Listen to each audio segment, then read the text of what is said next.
નમસ્કાર વિદ્યાર્થી મિત્રો, the HB Kapadia group of schools અને જીએસટીવીના સંયુક્ત ઉપક્રમે પાસ થવાના પંચામૃત કાર્યક્રમમાં હું સંદીપ શાહ આપ સૌનું હાર્દિક સ્વાગત કરું છું.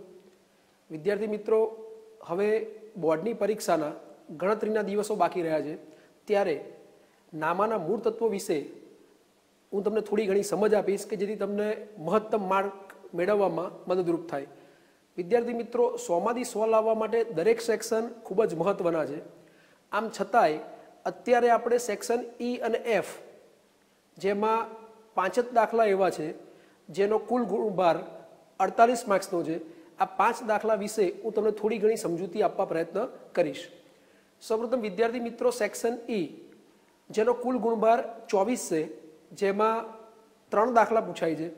34 નંબરનો દાખલો પ્રવેશ, 35મો દાખલો નિવૃત્તિ અને 36મો દાખલો શેરમૂડીના વ્યવહારો. વિદ્યાર્થી મિત્રો, એના પછી સેક્શન એફમાં 2 દાખલા પૂછાશે, જેમાં 37 નંબરનો દાખલો ભાગીદારીના વાર્ષિક હિસાબો, જે 12 ગુણનો રહેશે, અને 38મો દાખલો દેશીનામું અને અથવામાં સામાન્ય રીતે દેશીનામાના વાર્ષિક હિસાબો, એનો ગુણભાર પણ 12 છે. એમ સેક્શન એફમાં 2 મોટા દાખલા 12 માર્ક્સના એટલે 24 માર્ક્સના, અને સેક્શન ઈમાં 3 દાખલા પ્રવેશ, નિવૃત્તિ અને શેરમૂડીના વ્યવહારો, એ 3 દાખલાનો ગુણભાર 24 છે. આમ કુલ 48 માર્ક્સના સેક્શન્સ જે સૌથી વધારે મહત્વના છે એ વિશે આપણે આજે ચર્ચા કરીએ. સૌપ્રથમ વિદ્યાર્થી મિત્રો, નવા ભાગીદારનો પ્રવેશ અને ભાગીદારની નિવૃત્તિ કે મૃત્યુ, આ 2 દાખલા સામાન્ય રીતે એના દાખલો ગણવાના ક્રમ પહેલા 3 સ્ટેપ સુધી સરખા છે. જો હું દાખલો ગણવાના સ્ટેપની સમજૂતી આપું, તેમાં સૌ પ્રથમ દાખલો ગણવાના પગથિયામાં પહેલું પગથિયું મિલકતો અને દેવાના હવાલા ગણવા, બીજું પાકું સરવૈયું ચકાસી લેવું, ત્રીજું પુનઃમૂલ્યાંકન ખાતું બંધ કરી ભાગીદારોના મૂડી ખાતે લઈ જવું. પ્રવેશ અને નિવૃત્તિમાં આ બંને સ્ટેપ સરખા છે. જે પ્રમાણે દાખલો ગણવામાં આવે તો કોઈ પણ વિદ્યાર્થીના 8માંથી 5 ગુણ તો માત્ર 3 સ્ટેપના જ મળે, અને જે બિલકુલ સરળ પણ છે. ચોથું સ્ટેપ જો પ્રવેશમાં જોઈએ તો નવા ભાગીદારનો મૂડીનો હવાલો, 5મું સ્ટેપ પાઘડીનો હવાલો, અને છેલ્લે ખાતા બંધ કરવા. નિવૃત્તિમાં પહેલા 3 સ્ટેપ એના એ મિલકત અને દેવાના હવાલા ગણો, પાકું સરવૈયું ચકાસી લો, પુનઃમૂલ્યાંકન ખાતું બંધ કરી મૂડી ખાતે લઈ જાઓ. ચોથું સ્ટેપ અહીંયા એક સ્ટેપ ઉલટ થાય છે. ચોથું સ્ટેપ પાઘડીનો હવાલો ગણવો, અને 5મું સ્ટેપ નિવૃત્ત ભાગીદારને ચૂકવવાની રકમનો હવાલો ગણો, અને ત્યારબાદ ખાતા બંધ કરો. હવે વિદ્યાર્થી મિત્રો, સૌપ્રથમ હું નિવૃત્તિના એક સૌથી મહત્વના દાખલા વિશે ચર્ચા કરું, ત્યાર પછી હું તમને અગત્યના દાખલાના નંબર આપી દઈશ, જે તમારે નોટ કરી લેવા. સૌપ્રથમ નિવૃત્તિનો દાખલા નંબર 25, જે ટેક્સ્ટબુકનો સૌથી મહત્વનો દાખલો છે, જે બોર્ડ એક્ઝામમાં 2 વખત પૂછાયેલો છે, એની વિશે આપણે થોડી સમજૂતી મેળવી લઈએ. સૌપ્રથમ નિવૃત્તિનો દાખલો જ્યારે ગણીએ તો આપણને પાકું સરવૈયું અને હવાલા આપેલા હશે, એ વિશે આપણે પહેલાં સમજ કેળવી લઈએ. એ, બી અને સી 4:3:2ના પ્રમાણમાં નફો નુકસાન વહેંચતા ભાગીદારો છે. 31/3/2001ના રોજનું પાકું સરવૈયું નીચે પ્રમાણે છે. પાકું સરવૈયું મૂડી એ, બી, સી ત્રણેયની સંયુક્ત મૂડી 8100 રૂપિયા, લેણદારો 1200, ખર્ચના બાકી દેવા 100, જમીન મકાન 4500, પ્લાન્ટ યંત્રો 1530 રૂપિયા, સ્ટોક 1400 રૂપિયા, દેવાદારો 900 રૂપિયા માઇનસ ગાલખા દનામત 30, આઉટર કોલમમાં 870, રોકડ બેંક 1100 રૂપિયા. બંને બાજુનો પાકા સરવૈયાનો સરવાળો 9400 થાય. વિદ્યાર્થી મિત્રો, એક બાબત ખાસ ધ્યાનમાં રાખવી કે જ્યાં પાકું સરવૈયું આપે ત્યાં એક વખત પાકું સરવૈયું કે કાચું સરવૈયું, અથવા દેશીનામાની ભાષામાં કહીએ તો ઉતારો, એક વખત બંને બાજુના સરવાળા કેલ્સીમાં ચેક કરી લેવા.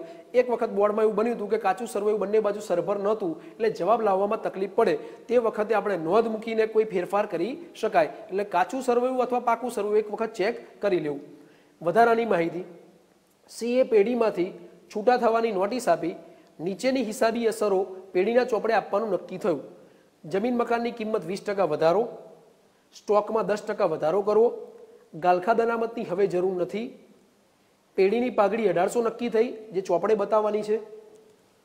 ત્યારબાદ 10 રૂપિયા કમિશન મળવાનું બાકી છે.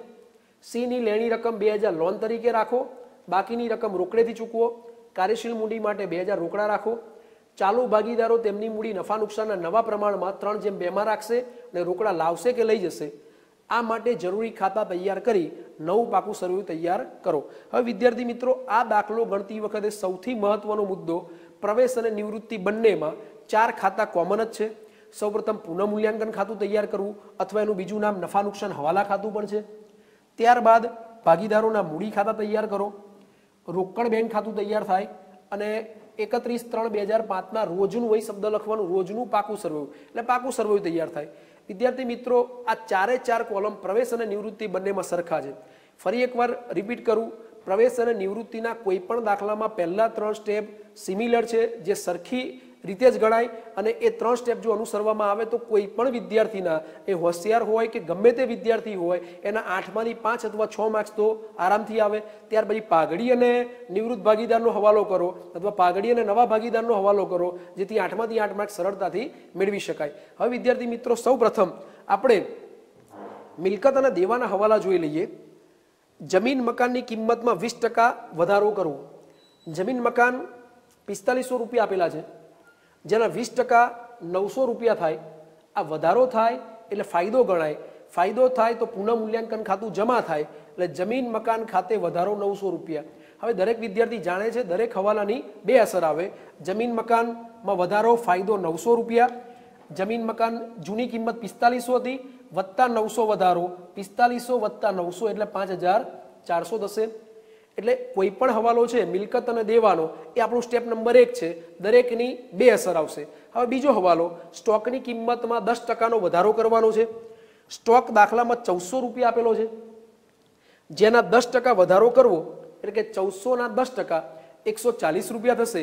વધારો થયો, ફરી પાછી મિલકતની કિંમત વધી, મિલકતની કિંમત વધે એટલે ફાયદો થાય, ફાયદો થાય તો પુનઃમૂલ્યાંકન ખાતું જમા, સ્ટોક ખાતે વધારો 140 રૂપિયા। હવે સ્ટોકની કિંમત હતી 1400 રૂપિયા, જેમાં વધારો 140 રૂપિયા થયો, 1400 વત્તા 140 1540 રૂપિયા એટલે સ્ટોકની કિંમત 1540 ગણાશે। હવાલા નંબર 3, ગાલખાદ અનામતની હવે જરૂર નથી। ગાલખાદ અનામત 30 રૂપિયા આપેલી છે, જે જોગવાઈ છે, જોગવાઈની હવે જરૂર નથી, એનો મતલબ 30 રૂપિયાની જોગવાઈની જરૂર નથી એટલે ફાયદો કહેવાય। ફાયદો થાય તો પુનઃમૂલ્યાંકન ખાતું જમા થાય, ગાલખાદ અનામત ખાતે 30 રૂપિયા। હવે ફાયદો થયો છે, હવે ગાલખાદ રાખવાની જરૂર નથી એટલે દેવાદારો પૂરેપૂરી કિંમતે દર્શાવાશે એટલે દેવાદારો પૂરેપૂરા 900 બતાવવા। ત્યારબાદ ₹10 કમિશન મળવાનું બાકી છે, મળવાનું બાકી 10 રૂપિયા કમિશન લેણું ગણાય, જે ફાયદો છે, માટે પુનઃમૂલ્યાંકન ખાતું જમા, નફા નુકસાન હવાલા ખાતું અથવા પુનઃમૂલ્યાંકન ખાતું, કમિશનના લેણા 10 રૂપિયા, જે લેણું છે એટલે બીજી અસર મિલકત લેણા, મળવાનું બાકી કમિશન 10 રૂપિયા। વિદ્યાર્થી મિત્રો, આ આપણું પહેલું સ્ટેપ થયું, મિલકતો અને દેવાના હવાલા ગણ્યા। આ પહેલું સ્ટેપ કમ્પ્લીટ કરવામાં આવે એટલે મિલકત અને દેવાના લગભગ મોટા ભાગના હવાલા પૂરા થઈ ગયા હશે। હવે આપણું બીજું સ્ટેપ, પાકું સરવૈયું આપણે સોલ્વ કરી દઈએ। પાકું સરવૈયું સોલ્વ કરતી વખતે જે હવાલાની એક પણ અસર આવતી નથી એ અસરો આપણે જોઈ લઈએ। હવે વિદ્યાર્થી મિત્રો, મિલકતો અને દેવાના હવાલા સંપૂર્ણ થયા બાદ આપણું બીજું પગથિયું પાકું સરવૈયું ચકાસી લેવું, એટલે કે પાકા સરવૈયામાં જે હવાલાની અસર આવી નથી તેની દરેકની એક એક અસર આપી દેવી। સૌપ્રથમ જમીન મકાન, તેનો હવાલો આવી ગયો।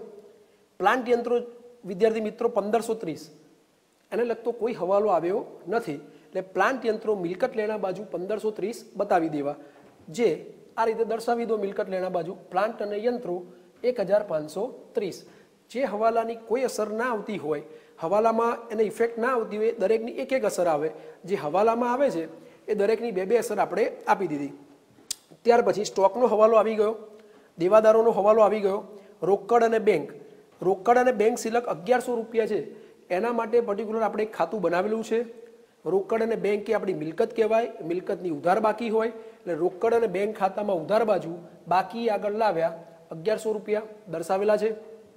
ત્યારબાદ મૂડી દેવા બાજુ મૂડી ખાતા, એનું 3600 રૂપિયા, બી 2700 અને સી 1800। મૂડીની હંમેશા જમા બાકી હોય એટલે મૂડી ખાતાની જમા બાજુ બાકી આગળ લાવ્યા 3600, 2700 અને 1800 રૂપિયા એટલે મૂડી જમા બાકી આવશે। ત્યારબાદ લેણદારો 1200 અને ખર્ચના બાકી દેવા 100। તો લેણદારો પાકા સરવૈયામાં મૂડી દેવા બાજુ કોઈ હવાલો નથી, 1200 રૂપિયા અને ખર્ચના બાકી દેવા 100। આમ આપણું બીજું સ્ટેપ પાકું સરવૈયું ચકાસી લેવું, એવી એક પણ વિગત રહેવી જોઈએ નહીં કે જે પાકા સરવૈયામાંથી બાકી રહી જતી હોય. તો પાકા સરવૈયાની બધી એન્ટ્રી આપણામાં આવી જવી જોઈએ. આ બાબત ખાસ ધ્યાનમાં રાખવી. હવે વિદ્યાર્થી મિત્રો આપણું ત્રીજું સ્ટેપ, પુનઃમૂલ્યાંકન ખાતું એટલે કે નફા નુકસાન હવાલા ખાતું બંધ કરવું. તો નફા નુકસાન હવાલા ખાતું અથવા પુનઃમૂલ્યાંકન ખાતું એમાં બધી વિગતો જમા બાજુ જ છે. આનો સરવાળો 1080 થાય.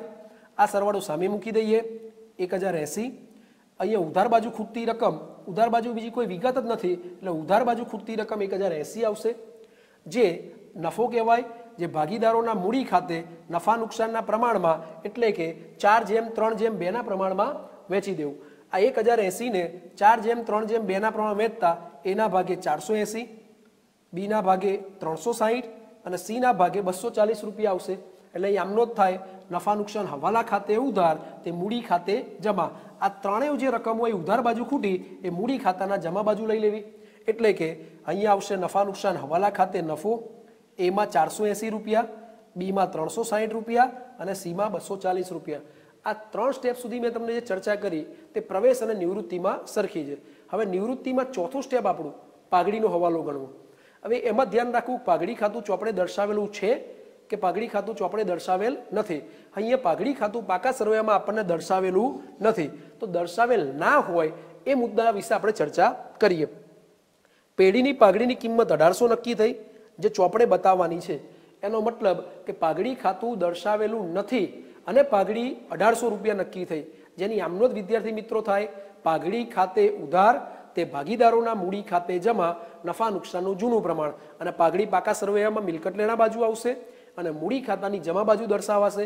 અને જ્યારે પાઘડી ઊભી કરવાની હોય ત્યારે નફા નુકસાનનું જૂનું પ્રમાણ આવે અને માડી વારવાની હોય તો નવું પ્રમાણ આવે. જો સીધી અસર આપવાની હોય તો લાભનું પ્રમાણ. એટલે આ એક વસ્તુ યાદ રાખવાની, પ્રવેશ નિવૃત્તિ બંનેમાં કોમન છે.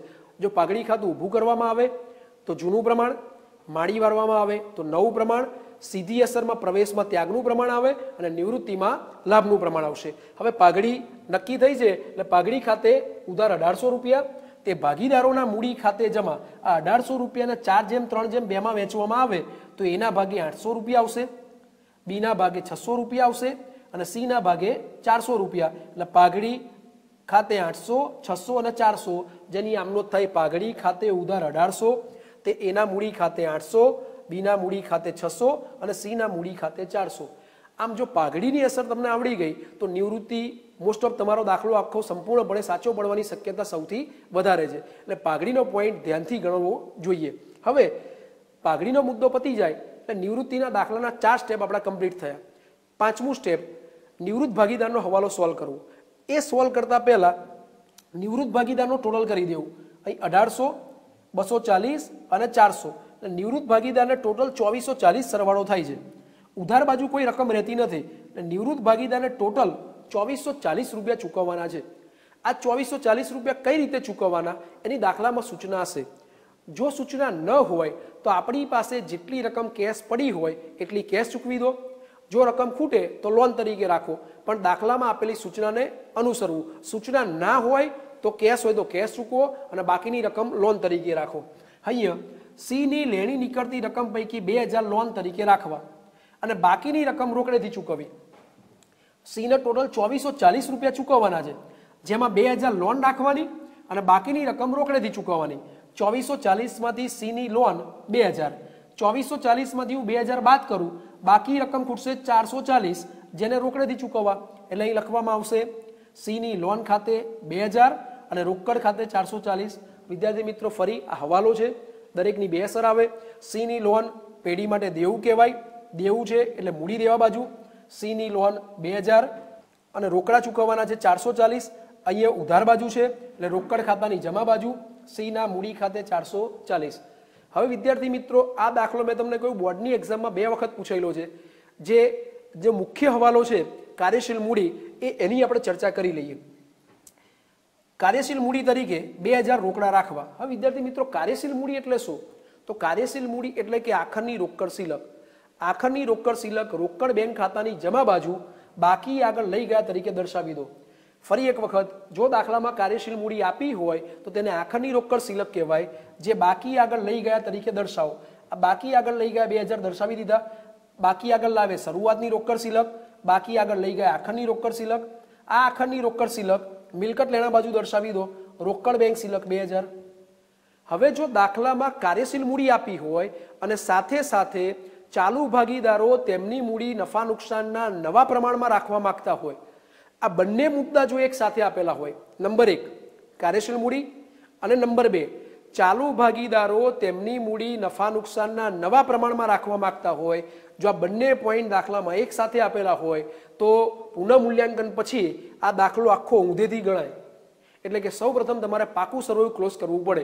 અહીંયા તમને દાખલામાં સૂચના છે કાર્યશીલ મૂડી 2000 એટલે એક શરતનું પાલન થયું.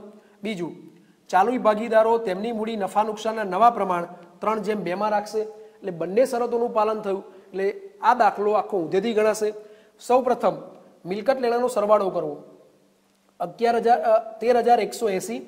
મિલકત લેણાના સરવાળામાં કોઈ પણ ભૂલ હોવી જોઈએ નહીં, આ બાબત ખાસ ધ્યાન રાખવી. એટલે મિલકત લેણાનો સરવાળો 13,180.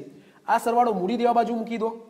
તેમાંથી સીની લોન 2000, લેણદારો 1200 અને ખર્ચના બાકી દેવા 100.